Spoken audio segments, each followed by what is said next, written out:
Archbishop w'itware rya Mbarara Lambert Bino mukino yayibembere ikitambo cya misa kandi yasima Sister Jane abo kwecyureza kahereze kereziya n'abantu ba Kristo mu bucurezi n'amazima.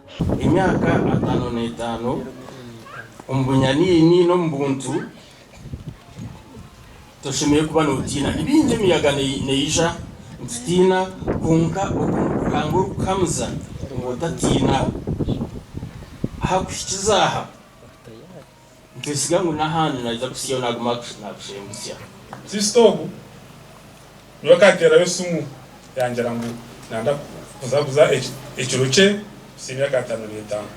Unga by then behind 2019 akani cyekateko cyo kuzaguza konka covid yamutera hansi.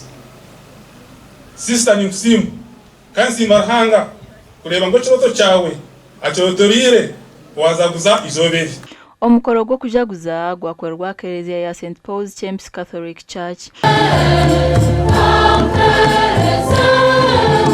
Sister Jane yasimarhanga bw'emyaka 55 mu rweto rwo sister na no kumisa mazarwa bw'emyaka 9 y'obukuru.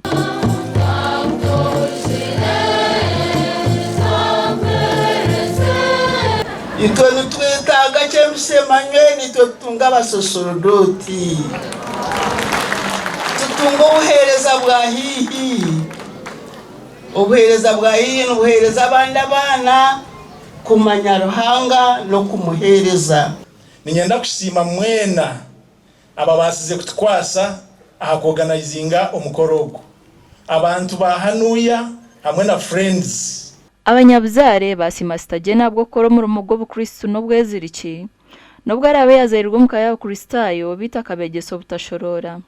Twamureba nk'omuntu owabena twaza mpora akabasa kushoma akabasa kurura akana atwara umukikuru nkanyina wenyini na n'abayumba mushomesa yabareberaho and need in fact bitubona waza kureba ekika cya derete karireho tukashomera umudini ubuya shoma ukatoliki akabagiye washende yanjye bugerere byakira kandi munyanya bakire bashoma idini yabo ko bakunze kandi kube izire nangwani mukuru wanjye ya mutamu na mutamu ishemero muri wanjye na mutamu ishemero tutwire ni tukorera St Paul's James nyine ishomero cyunda parent secondary school for 10 years. Abana bawe nho babire baburize batakatungire center no mukutunga center